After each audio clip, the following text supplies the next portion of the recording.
Enter Talk Radio. You're in to all things music.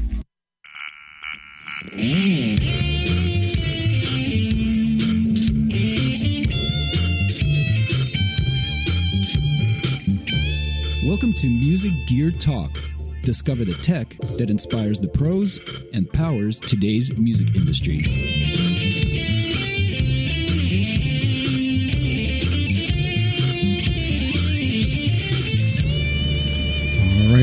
Righty. Here we are. It's another episode of Music Gear Talk. My name is Florentino Buenaventura, and we are on the Enter Talk Radio Network. And it's a way for all musicians or anybody who's interested in music to connect to all things music. And, we are doing that today. And we've got a fun company that's here in San Diego. Actually, didn't realize it. We should probably just invited you in and come in and hang out with us and, have some coffee or whatever and talk about the products. But we have Kevin Ryan from Goodrich Sound. Kevin, say hello. Hello, everybody. Hey, Florentino, how you doing? Man, I'm having a great time, brother. We can't complain about this weather here, huh? It's amazing. Actually, I'm up in Oceanside, and it's getting pretty cloudy. It's looking like it might rain, but you can't complain about the weather. Yeah. No way. It's never really too bad here. Not like other parts. In fact, we just, we like to rub it in with all the other guests. Like, yeah, we're in California. It doesn't go below 70. I'm sorry about where you live. Yeah, sure. But, with that said, man, you've been right here in our backyard, and I'm glad we finally get a chance to meet. And, you are with Goodrich Sound, and Goodrich Sound does a lot of cool things. Volume pedals, predominantly, is what you guys are known for, but you got electronics, you got, potentiometers and all kinds of other accessories, and you actually do repair of stuff too. So we're going to be kicking into that, and we're going to talk about those products in the second segment. Obviously, we'll probably touch on them here, but let's find out a bit about you, man. How did you get started in this business, and how did Goodrich Sound come about? Okay, well, it's a mighty loaded question. What I would start by saying is my mom was an opera singer, and I'm 64. Okay. And I have a picture in my office here of my brother and myself playing guitars. I'm 10 and he's 6. Oh. So I've been involved with music since then. That's a lot of years. I got involved with this pedal steel guitar probably 45 years ago, probably in the early 70s. Okay. And I became a pedal steel guitar player. My brother continued to play guitar, and he's a fabulous guitar player in San Diego, Bob Ryan, and everybody knows Bob. Actually, I do. I've heard Bob's name before come across my... Yeah, he's a great player. In fact, I'm playing with him tonight up at the Swallows in San Juan Capistrano. But so I've been surrounded by music, and it's been my passion. It's kind of the only thing, while I'm doing it, takes the world out of my head while I'm doing it. It's kind of been my release for many, many years. You get it, man. All the musicians out there, they get it too. It's the only thing. It's my escape, and a lot of psychiatrists that I've been through the years say I work off my insecurities, being on stage and whatever. But I got involved in music, and I've created. Before Goodrich, I've created. I had a company called Country Workshop where I did. This is in 1991. I had a website. This was before AOL. I had a website that we were kind of cutting edge, and I was doing lessons. It was Real Player, and they had some of these old kind of antiquated media devices back there for the internet. But right. We do modems, Bob modems, and you were like, wow, you could look at a page per minute. This is going great. I know. There was no video per se, really. No, there wasn't. But it was the military and the academics, and I got involved in the internet early. So I made some money at the internet, but I had a little country kind of music thing, because I've always been involved in kind of, reckless rockabilly outlaw country. It's kind of been my thing, and so I put out some lessons books, and I've done some loops libraries for Sony. I have my own loops libraries that people buy, and I've sold thousands and thousands of them. And I've always been a professional musician, and I've always played, but I've always been somebody that likes to create other stuff that kind of surround in music, or maybe not music, but I've always been involved in the internet and music. And I've always used Goodrich products. Since I started playing, I always had a Goodrich volume pedal under my foot. And we'll get into Goodrich a little. Goodrich was founded in 1965 by Phil Goodrich, and he was this Midwestern fella that was, tool and die guy. And he would love the steel guitar, so he started getting into making volume pedals for pedal steel players in the late 60s. And there was nothing available. Excuse me? I was going to ask you a question based on that. Finish with your thought, and then I want to kind of jump into a question about basically the differences between a volume pedal for a steel guitar versus a volume pedal, say, for electric guitar. I know there's a difference in the voltage for a bass player, because I used to have a bass volume pedal, and it was a different one than we would have for guitars. But kind of just differentiate as you finish that thought. Well, Phil was kind of the cutting edge guy on volume pedals, and there was no Ernie Ball, there was no Full Tone, there was none of these other guys. Oh, yeah. Dunlop had a wah-wah pedal. It wasn't even Dunlop; it was Crybaby back then, and it was a different outfit. And but the difference, to answer your question, now a guitar player's, it all depends on the voltage that your pickup generates. Yes. And that dictates what kind of potentiometer resistance that you need to really keep you clear in the output. I mean, not lose a lot of highs, not lose a lot of volumes. We have found that the current state of volume pedals, they're using like a 250K. Mm-hmm. Nowadays there's some software pedals that we're not even competing with, but if you're old school and you like a potentiometer, and I do because of the mid-range it kind of adds, the guitar player is kind of like the 250K. But if you really do A and B against a 250K and like the pot that we had engineered, which is more like 470, 500K, you're going to notice that thing is sucking your tone, that 250K. Mm. And you really should bump the resistance value up. And we're going to do some demonstrations at the NAMM show, kind of show the difference. It's subtle, but it's a big difference if you're running a long chain of effects and chords and stuff. Yeah. Well, that totally answered my question, and that's one of the things that I think people don't realize. Not all volume pedals are created equal. So kind of no, they're not. But I want you to continue on the story because it's so interesting. You're using this incredible gear from Goodrich, and gotcha. Some discoveries were kind of made along the way, right? Well, he not only started working with a fellow named Buddy Emmons. Now, Buddy Emmons is the preeminent maestro of the instrument, of the pedal steel. He was there at the beginning. The Showbud steel guitar was named after him. Of course, the Emmons guitars were named after him. And of course, he was down in the trenches with those companies building that stuff. And so Phil Goodrich got a hold of him, and Buddy became, that's all he would use is Goodrich. And they would, long-distance phone calls, they came up with all kinds of electronics that Goodrich produced for the steel guitar. But guitar players are using this stuff. All the cats in the studios in Nashville, all the guitar players and fiddle players, they have some of the electronics that Phil was making that we continue to make. And of course the volume pedals. There was kind of the big secret in Nashville. They were all using this stuff because it cleared up your tone. Steel guitar players want an absolutely clean tone with a lot of headroom. Yeah. Guitar players not so much. They like it to break up, and I'm a guitar player too. I like a little bit of hair on my tone, but that's Paul. Paul, my show producer as well as my partner in crime over here. He loves that. A little bit of that crusty sound. I do.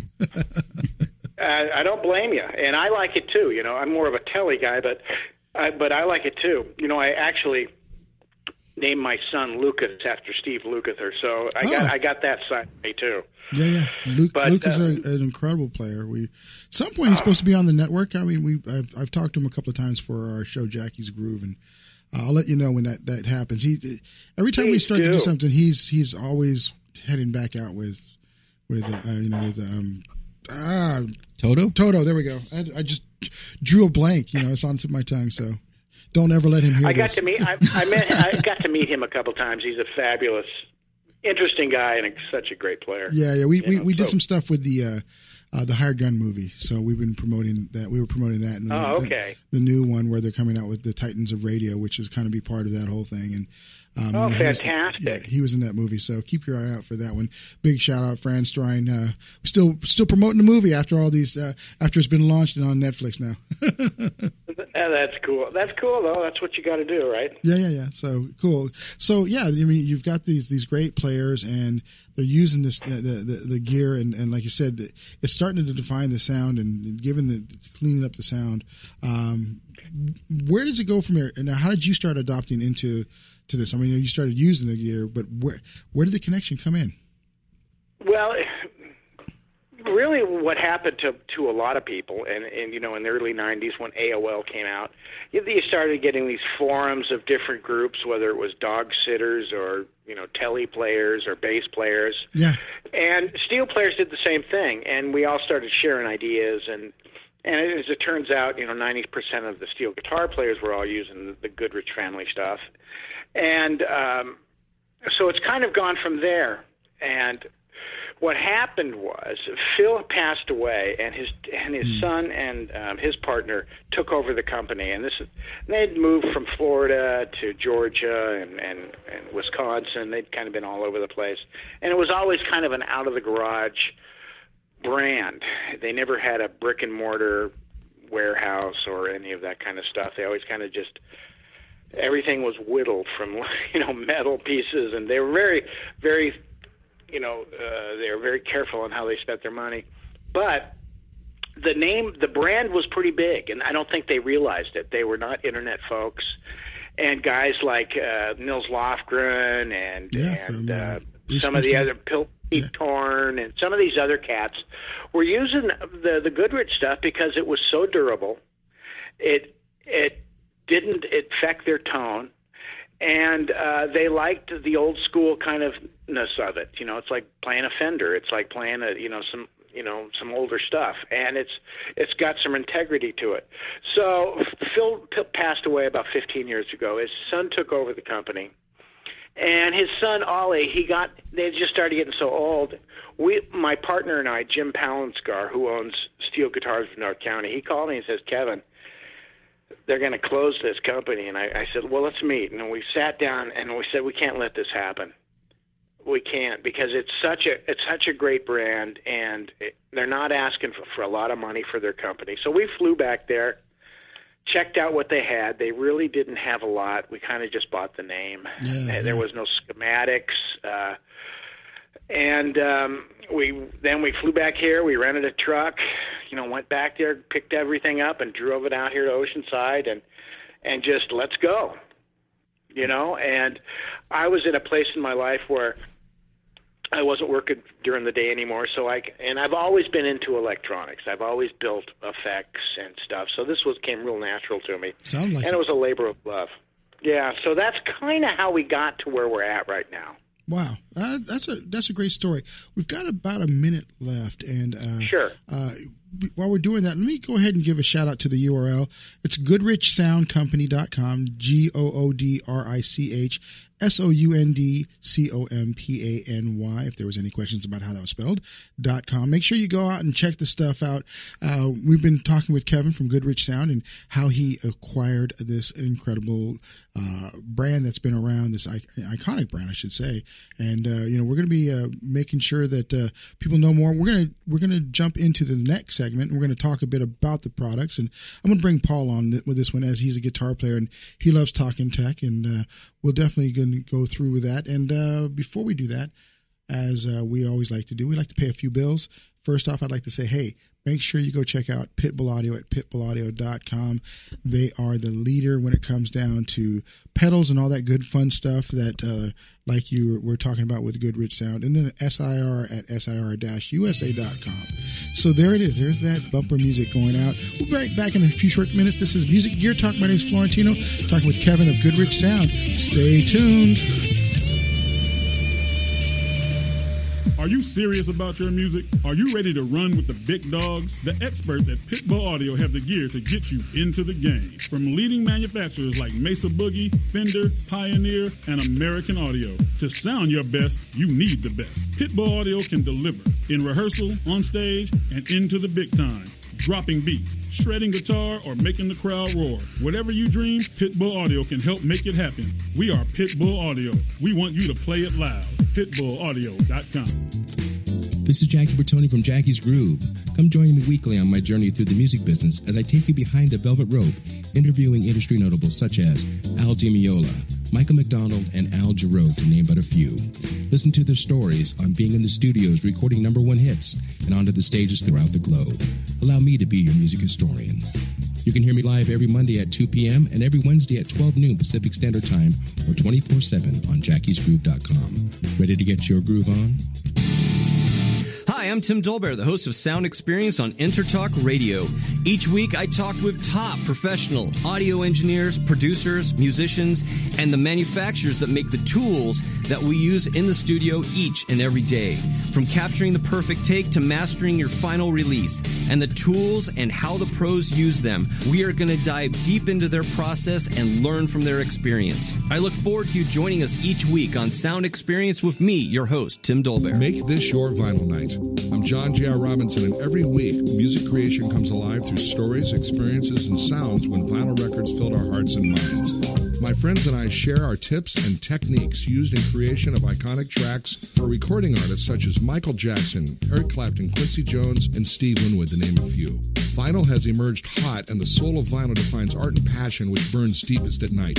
Tune in every Wednesday at 2 p.m. Pacific Standard Time on intertalkradio.com.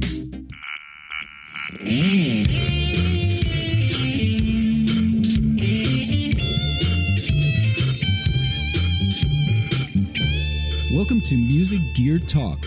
Discover the tech that inspires the pros and powers today's music industry.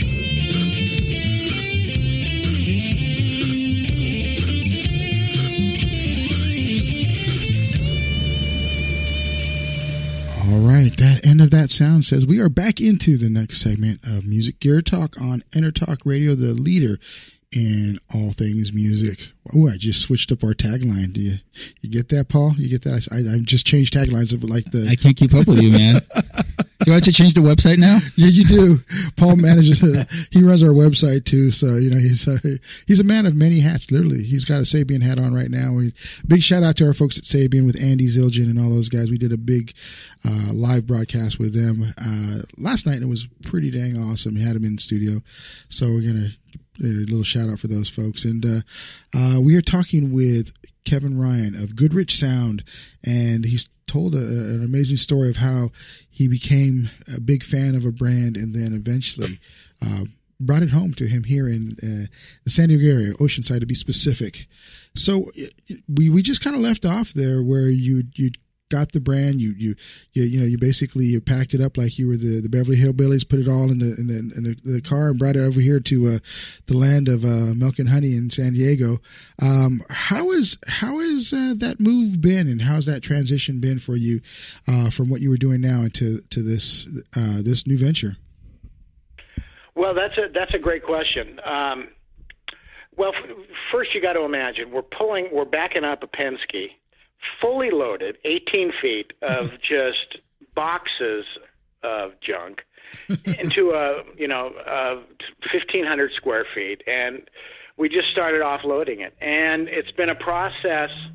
Now that was 3 years ago. We've been at this for 3 years, and so we figured out what they got, what they're selling, how they made it, and I'll call Ollie Goodrich very infrequently to ask him maybe a question on a vendor or something. But since then, we've got websites, we've got Facebook, we've probably sold 4,000 or 5,000 pedals.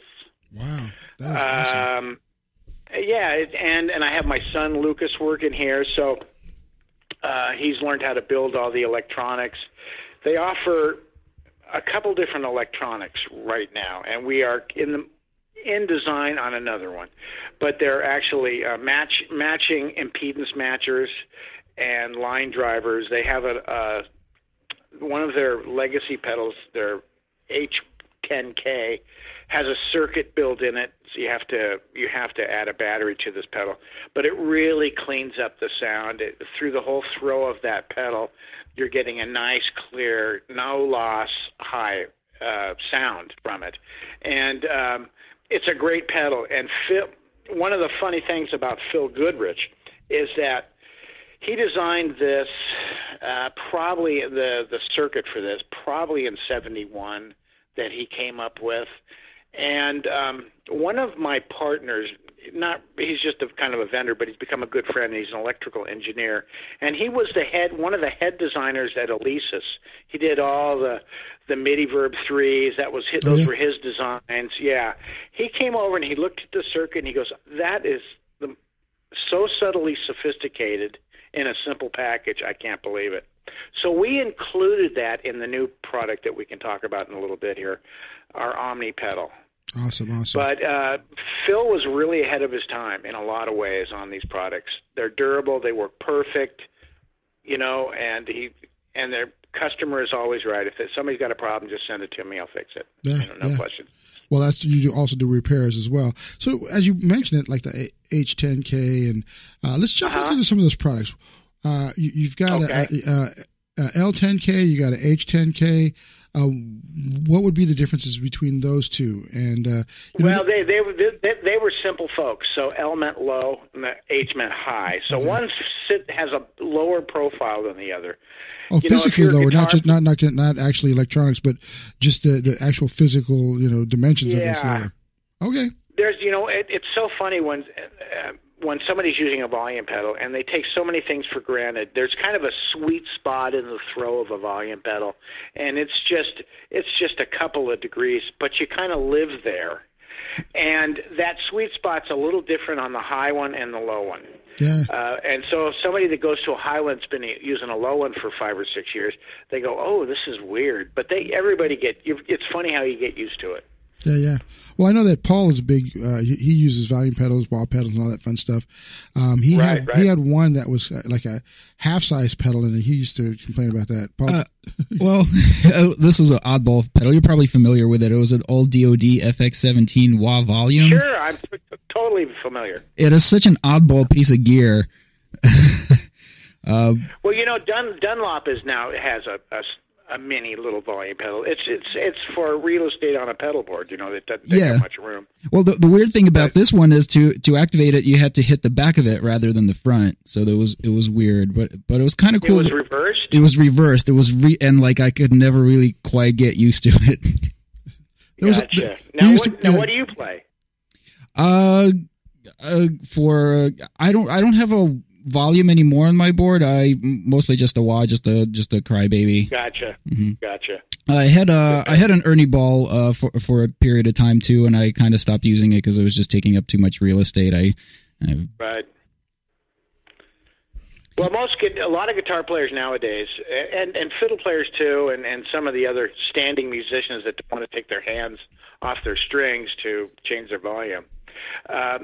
Pretty much a lot of them are using volume pedals. They like the idea of having that right there to make a fine-tuned adjustment, especially if they're singing too, So it's becoming a more popular device. Absolutely, and I really need to get back into using one because for not having one on my board, I'm actually very, very anal about my stage level. Like I'm always like tweaking, and if it's just a little bit off, like it bothers me if it's too much or too little. So I should really get into it again. You might be the only guitar player that's ever said that. I'm weird. I like to to get loud as much as any other guitarist, but I'm a responsible adult. He's tired of all his bands yelling at him. I'm tired of getting yelled at by singers. Just turn down. It's just so demeaning. It's so fun. That's a whole show in itself. Let me tell you, folks. It is.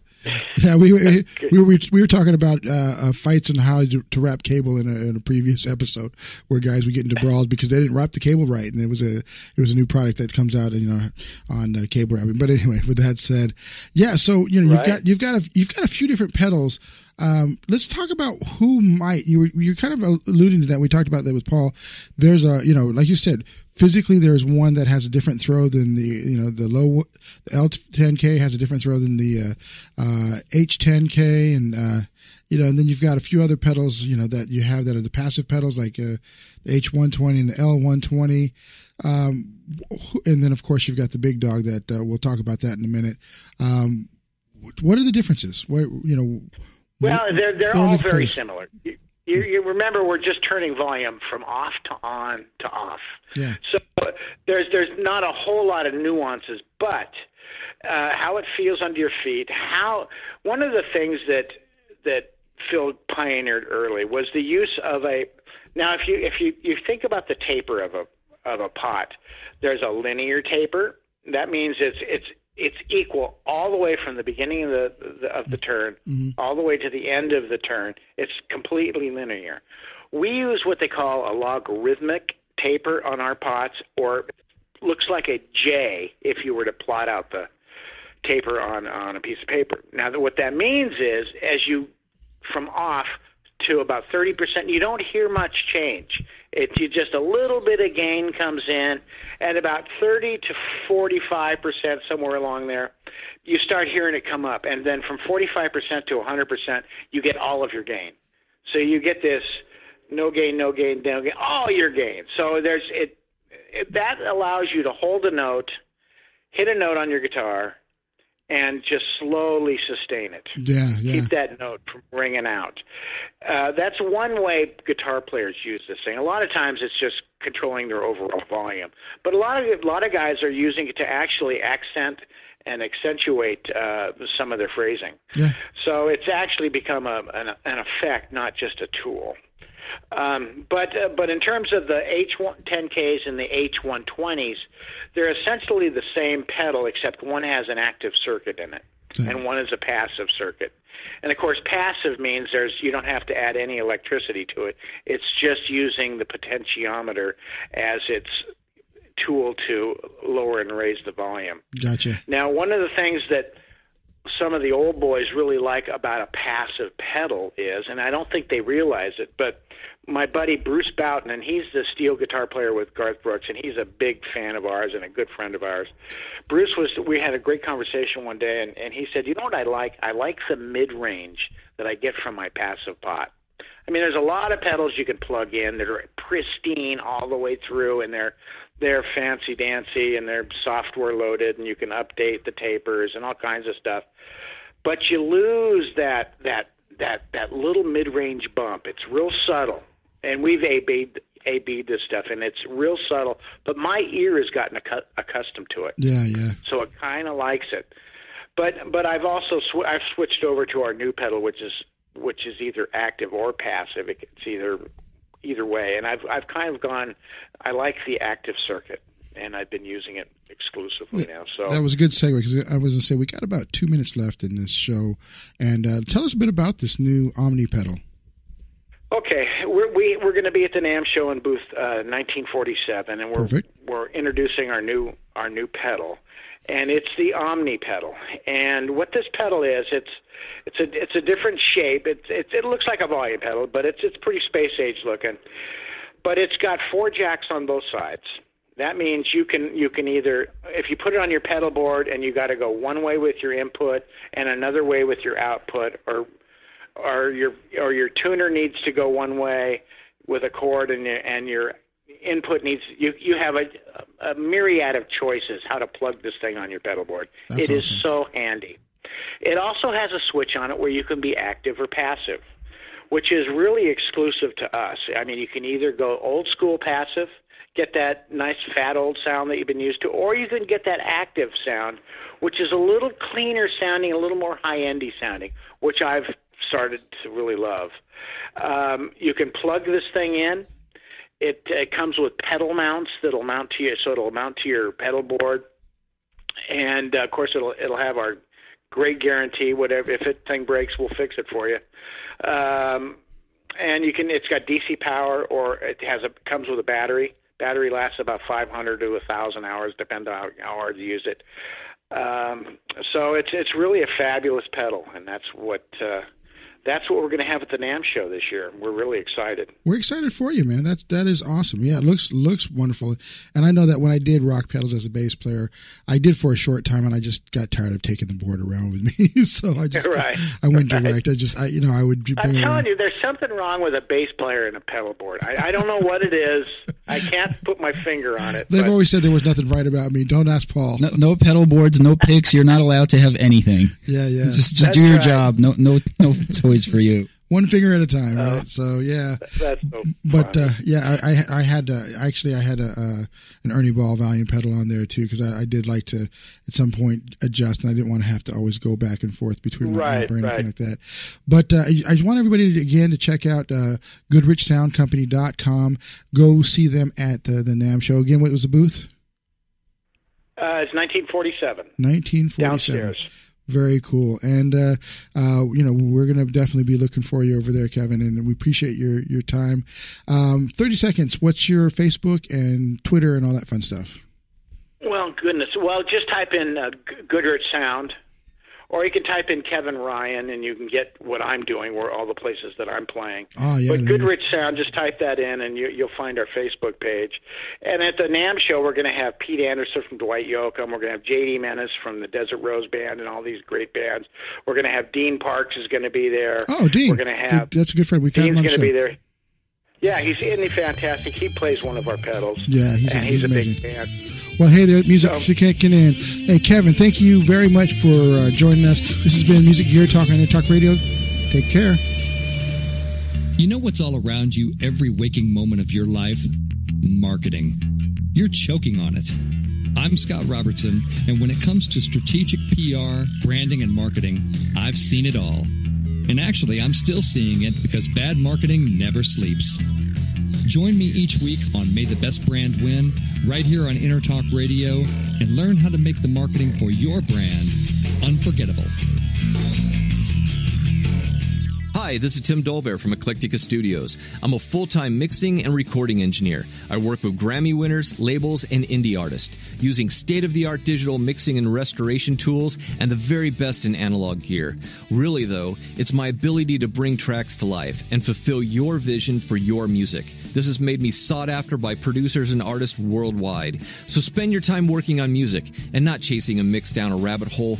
Go to timdolbear.com and check out our free one-song mix offer. Are you serious about your music? Are you ready to run with the big dogs? The experts at Pitbull Audio have the gear to get you into the game. From leading manufacturers like Mesa Boogie, Fender, Pioneer, and American Audio. To sound your best, you need the best. Pitbull Audio can deliver in rehearsal, on stage, and into the big time. Dropping beats, shredding guitar, or making the crowd roar. Whatever you dream, Pitbull Audio can help make it happen. We are Pitbull Audio. We want you to play it loud. PitbullAudio.com. This is Jackie Bertoni from Jackie's Groove. Come join me weekly on my journey through the music business as I take you behind the velvet rope, interviewing industry notables such as Al Di Meola, Michael McDonald, and Al Jarreau, to name but a few. Listen to their stories on being in the studios recording #1 hits and onto the stages throughout the globe. Allow me to be your music historian.